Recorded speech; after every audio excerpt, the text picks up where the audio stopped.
Hello everyone, welcome back to study hall. आज के इस वीडियो में हम क्लास 6 साइंस का चैप्टर नंबर 1 एनसीईआरटी को पढ़ने जा रहे हैं और समझेंगे इस चैप्टर का नाम से that food and where does it come from, कि फूड होता क्या है और ये कहाँ से आता है। इस चैप्टर में ढेर सारी चीज़ें आपको समझने के लिए इम्पोर्टेंट है, जैसे कि जो फर्स्ट चीज़ है यहाँ इंग्रेडिएंट्स। जब भी आप खाना बनाते हो या जब भी आप खाना खाते हो तो आपके खाने में बहुत सारे इंग्रेडिएंट्स यूज़ होता है। For example if you boil a rice और आप बॉइल्ड राइस को खा रहे हो तो उसमें आप दो तरह के इंग्रेडिएंट्स का यूज़ करते हो।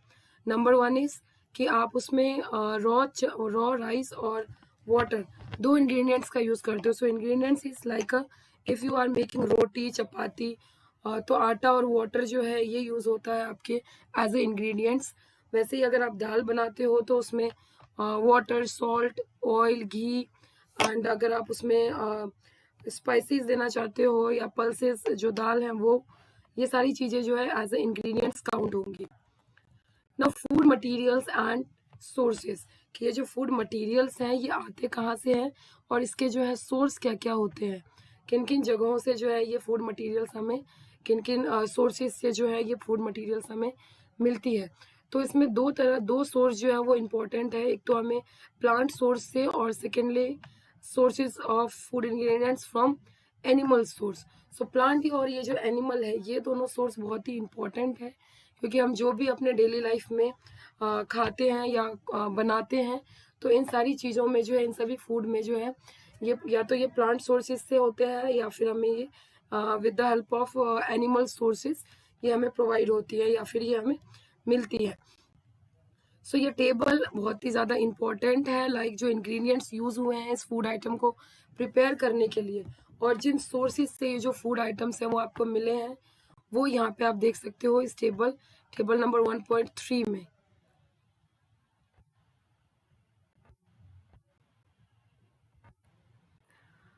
So the first one is idli. जब भी आप इडली बनाते हो तो इडली में जो है ये एक तो आपका जो ये राइस है वो यूज होता है, सेकेंडली उड़द का दाल होता है, सॉल्ट होता है, वाटर होता है और भी क्या क्या चीज़ें होती हैं आप बता सकते हो। और भी कुछ चीज़ अगर यहाँ पे यूज होती है तो वो सारी चीज़ें जो है वो आपके इंग्रेडिएंट्स में काउंट होंगे। और जबकि जो इडली बनाने का जो सोर्स है, ये जो इंग्रेडिएंट्स यूज कर रहे हो आप, इसका जो मेन सोर्स है वो आपका प्लांट ही रहेगा इडली के लिए। सेम जब आप चिकन करी बनाते हो तो हाँ इसके सोर्सेज जो है वो यहाँ पे बदल जाएंगे। जैसे कि जो चिकन करी है, क्योंकि जो चिकन है जो इसका मेन इंग्रेडिएंट्स है चिकन करी में, ये एनिमल सोर्स ही है, मतलब एनिमल से ही आपको मिलता है। सेम ऑयल और घी जो यूज होता है इसमें वो प्लांट और एनिमल दोनों से आपको मिलते हैं। वाटर जो है इसका कोई सोर्स नहीं है एज सच। स्पाइसेस जो है वो एंड अगर आप खीर बनाते हो तो इसमें भी आप देख सकते हो कि इसमें जो सोर्सेज हैं वो दोनों ही सोर्सेज यूज हुए हैं। जैसे कि यहाँ पे खीर में जैसे आप मिल्क डालते हो, आप खीर में राइस डालते हो, शुगर डालते हो, तो ये जो मिल्क है ये हमें एनिमल से मिलता है, तो मिल्क जो है ये एनिमल सोर्स में काउंट होगा। प्लस जो राइस है आपकी, जो रॉ राइस आप डालते हो खीर बनाने के लिए जिसको आप बॉईल करते हो, ये आपके प्लांट से आपको मिलता है। सो यहाँ पे जो इसका सोर्स होगा ये ऑब्वियसली प्लांट होगा, प्लांट सोर्स जो है वो यहाँ पे इसका यूज होगा। Now let's come to the next topic which is, यहाँ पे हम देखेंगे प्लांट के पार्ट्स और एनिमल प्रोडक्ट्स जो एज अ फूड हम यूज करते हैं। तो ये जो फिगर है ये बहुत ही ज़्यादा इम्पोर्टेंट हो जाता है आप लोगों के लिए, क्योंकि इस फिगर के यूज से आप ये समझोगे कि जो प्लांट्स हैं उसमें क्या क्या पार्ट्स हैं। जैसे कि यहाँ पे दिख रहा है आपको shoot part and root part, ये पार्ट्स आपको दिख रहे हैं, ये shoot part and root part.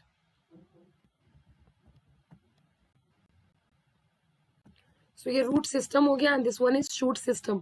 अब ये शूट सिस्टम और रूट सिस्टम में जो है ये प्लांट को डिवाइड कर दिया गया है, इसको दो पार्ट में डिवाइड कर दिया गया है, which is obviously number one जो पार्ट है वो शूट सिस्टम है, जो उसका अपर लेयरिंग आता है प्लांट का।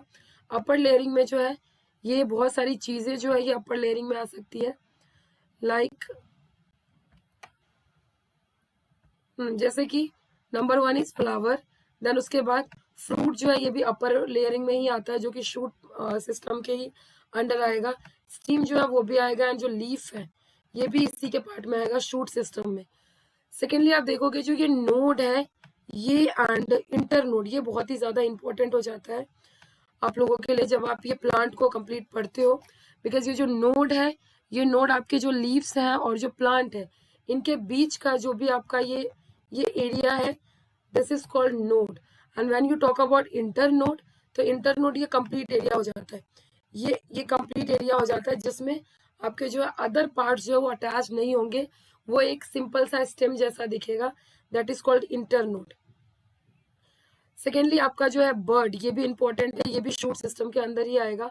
जो भी आप फ्लावर देखते हो या प्लांट देखते हो तो उसमें फ्लावर बर्ड भी आता है, फ्रूट बर्ड भी आता है, तो ये सारे बर्ड्स जो है ये शूट सिस्टम में ही काउंट होंगे।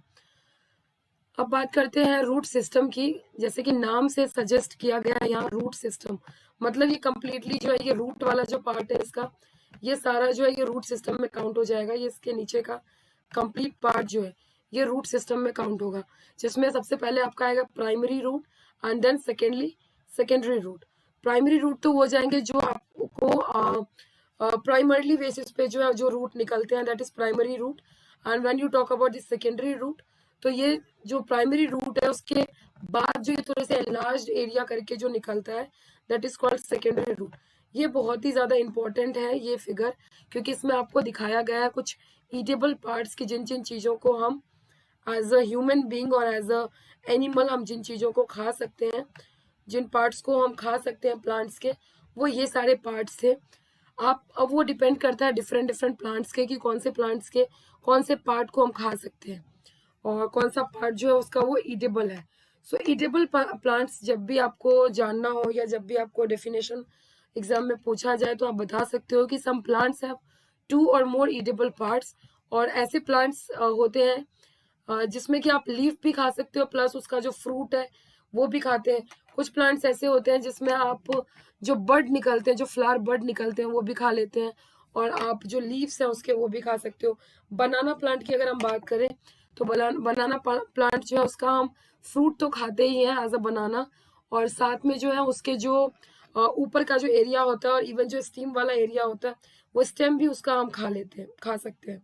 सो बनाना प्लांट जो है वो इस कैटेगरी में आ जाएगा जिसमें 2 और 2 से ज्यादा पार्ट्स जो है हम खा सकते हैं। इवन बनाना के सारे पार्ट्स जो है वो इम्पोर्टेंट है, एंड एक्सेप्ट 1 और 2 पार्ट्स, जितने भी पार्ट्स हैं वो सारे ही ईडेबल फॉर्म में जो है उसको हम यूज कर सकते हैं। सो ये table number 1.4 is also important, because इसमें जो है आपने कुछ प्लांट्स के पार्ट्स लिखने हैं जिसको जिसमें एज अ फूड जो है हम जिन चीजों का यूज करते हैं, जैसे कि ब्रिंजल करी अगर आपको बनाना हो तो आप जो इंग्रेडिएंट्स यूज करोगे वो ऑब्वियसली ब्रिंजल ही यूज करोगे, चिली भी यूज करोगे, कुछ जो स्पाइसेस हैं वो भी यूज करोगे, ऑयल यूज करोगे, कोई भी ऑयल हो वो। तो अगर आप ऑयल कोई यूज करते हो तो ऑब्वियसली उसका जो सोर्स है, जो जो सोर्स होगा उसका मेन वो सीड होगा, और सीड बेसिकली प्लांट के ही होते हैं, तो इसमें जो है प्लांट सोर्स जो है वो यूज होगा। सेकेंडली जब आप chilli as a spices use करते हो या brinjal as a fruit use करते हो तो ये सब भी जो है ये प्लांट सोर्स में ही काउंट होंगे। Let's come to the next topic and that is, ये कुछ एक्टिविटीज दी हुई है आपकी बुक में जो आप कर सकते हो। जैसे कि जब भी आपको स्प्राउट्स उगाने हो तो आप इन इन मेथड्स को फॉलो कर सकते हो, ये कंप्लीट एक्टिविटी पढ़ सकते हो, और इसी से आपको ये समझ में आएगा that how the plant is grown and इसका जो न्यूट्रिएंट्स वैल्यू है वो भी कैसे चेंज हो जाता है जब भी कभी आप प्लांट्स को, जब भी कभी आप स्प्राउट्स को ग्रो करते हो तो इसकी जो इम्पोर्टेंस है वो कैसे बढ़ जाती है from that simple whole moong dal to the sprouts. So ये एक्टिविटी आप अपने घर में भी कर सकते हो और इसको बहुत ही इम्पोर्टेंस दी गई है in this NCERT book. Let's come to the next topic. ये इन्होंने जो चना है, जो ग्राम है उसका स्प्राउट्स बनाया है, और ये भी इसका भी मेथड सेम ही है जैसे कि आप मूंग का स्प्राउट्स बनाते हो, सेम मेथड होता है इसका भी कि आपको एक पूरी रात के लिए, एक जो कंप्लीट रात है उसके लिए आपको इसे सोक करना होता है वाटर में, एंड आफ्टर दैट इसको निकाल के और कॉटन के कपड़े में डाल के 1 से 2 दिन के लिए छोड़ना होता है, और इसमें जो स्प्राउट्स हैं वो ऑटोमेटिकली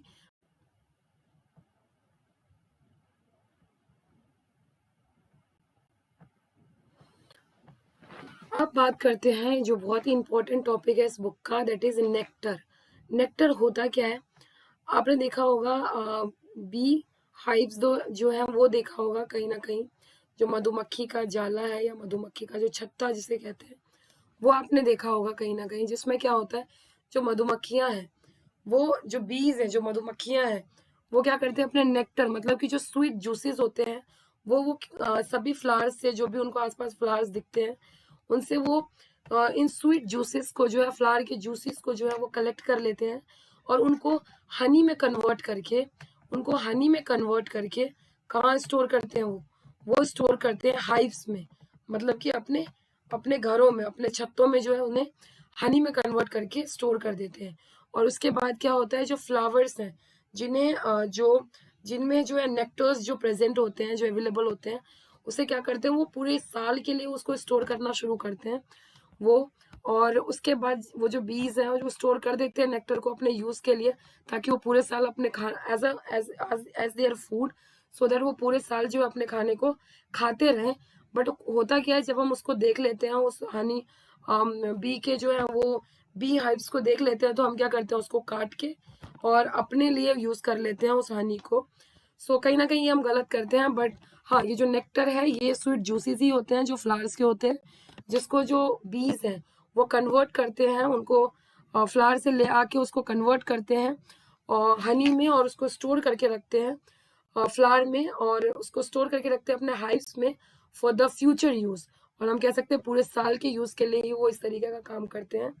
और इसी की वजह से जो है हमें हनी जो है एज अ हनी वो हमें मिल जाता है, और we use that sweet juices as a honey. Now, the last topic of this chapter is herbivore and carnivorous and this omnivorous. So these three different kind of animals exist in our surroundings. और जिसमें आप देखते भी हो that herbivorous वो animals होते हैं। हर्बी से समझ आना चाहिए आपने कि हर्बी का मतलब होता है हर्ब्स, दैट मीन्स कि प्लांट से रिलेटेड है कुछ ना कुछ, right? So herbivorous is something like which is related to herbs, which is related to plants. तो वो एनिमल्स जो सिर्फ और सिर्फ वो एनिमल्स जो सिर्फ और सिर्फ प्लांट्स को खाते हैं, that is called herbivorous animals. जो सिर्फ they can eat only plants या फिर प्लांट के प्रोडक्ट्स को, जैसे कि जो नॉन वेज नहीं खाते हैं, जो वेजिटेरियंस होते हैं, वो क्या करते हैं, वो सिर्फ प्लांट प्रोडक्ट्स को ही तो खाते हैं या फिर वो सिर्फ प्लांट्स को खाते हैं। सो इन दैट पार्ट आप कह सकते हो कि वो एनिमल्स जो है वो हर्बीवोरस होते हैं। हर्बीवोरस के जो एग्जांपल्स हैं वो ये हो सकते हैं, जो बेस्ट एग्जांपल है हर्बीवोरस का वो हो सकता है आपका वो हो सकता है आपका बफेलोज। बफेलोज हो गए, काउज हो गए, ये सारे जो है ये कम्प्लीटली हर्बीवोरस एनिमल्स हैं, बिकॉज ये सिर्फ प्लांट्स को खाते हैं या प्लांट प्रोडक्ट्स को खाते हैं। लेकिन जो एनिमल्स क्या करते हैं, वो अदर एनिमल्स को खाते हैं। The animals which eat other animals is called carnivorous. जो एनिमल्स दूसरे एनिमल्स को खाते हैं उसे कार्निवोरस कहते हैं। फॉर एग्जाम्पल टाइगर, लॉयन, ये सारी जो चीजें हैं, ये जो एनिमल्स हैं, ये क्या करते हैं, दूसरे एनिमल्स को खाते हैं for the fulfilment of their food requirements. तो ऐसे एनिमल्स को हम बोलेंगे carnivorous animals. Now the next one is omnivorous. Herbivorous समझ आ गया, हर्ब से रिलेटेड मतलब प्लांट से रिलेटेड, वो एनिमल्स जो प्लांट्स को खाते हैं, दैट इज कॉल्ड हर्बीवोरस। वहीं पे जो कार्निवोरस एनिमल्स है, जो एनिमल्स जो अदर एनिमल्स को खाते हैं फॉर देयर फूड, और उनको यूज करते हैं, उनके बॉडी पार्ट्स को खाते हैं, so that animal is called carnivorous. Those animals comes in this group, the group of animals called carnivorous. Plus omnivorous मतलब दोनों, मतलब both. So those animals which eat both plants as well as animals, that group is called omnivorous. So जो दोनों को ही खाते हैं, plants as well as animals को, तो उन्हें ओमनिवोरस कहते हैं। और जो ओमनिवोरस का बेस्ट एग्जांपल है वो आप क्या दे सकते हो, human being. As a human being we are non vegetarian, plus somehow sometimes कुछ पीपल जो होते हैं दे आर वेजिटेरियंस, तो आप कह सकते हो, but they also comes in this category of human being, right? So जो ह्यूमन बींग्स होते हैं वो सबसे बेस्ट एग्जाम्पल होंगे ओमनिवोरस एनिमल्स के। और इसी के साथ आपका जो चैप्टर है वो खत्म हो जाता है। इसमें आपने ये सारी चीजें पढ़ ली। इंग्रेडिएंट्स किसे कहते हैं? जो भी आप फूड खाते हो उसमें जो चीजें प्रेजेंट होती है उसे इंग्रेडिएंट्स कहते हैं। वहीं पे ईडेबल पार्ट्स, ईडेबल क्या होता है? जिन पार्ट्स ऑफ प्लांट को आप खा सकते हो दैट इज कॉल्ड ईडेबल, जिन्हें आप आराम से खा सकते हो। नेक्टर इज जो स्वीट जूसेस कलेक्ट करता है, हनी बी या फिर बीज, एंड जो स्वीट जूसेस कलेक्ट करता है फ्रॉम द फ्लावर और उसको वो कन्वर्ट करता है हनी में, उसे हम बोलेंगे नेक्टर। जबकि जो स्प्रोटेड सीड्स हैं वो ये जो अभी आपने स्प्रोट्स बनाना सीखा इन योर एक्टिविटी, तो वो सीड्स कौन से हो जाएंगे? स्प्रोटेड सीड्स। अब एक क्वेश्चन आ सकता है आपके एग्जाम में कि जो स्प्रोटेड सीड्स है वो अनबॉइल्ड सीड से ही क्यों बनता है? अगर हमने सीड्स को बॉयल कर दिया तब वो जो सीड है वो स्प्रोटेड क्यों नहीं हो सकते? वो उसमें स्प्रोट्स क्यों नहीं बन सकते हैं? सो ये आप मुझे कमेंट करके बताएंगे कि ये ऐसा क्यों नहीं हो सकता है। प्लस हर्बीवोर एनिमल कौन से होते हैं? जो हर्ब्स खाते हैं, दैट मीन्स जो प्लांट्स को खाते हैं सिर्फ। कार्निवोरस जो सिर्फ और सिर्फ अदर एनिमल्स को खाते हैं। एंड ओमनिवोरस जो दोनों चीजों को खाते हैं, plants as well as animals. And that's all for today. Thank you so much. Have a nice day. Please like, share and subscribe to my channel if you like the video. Do comment below. Thank you so much. Have a nice day.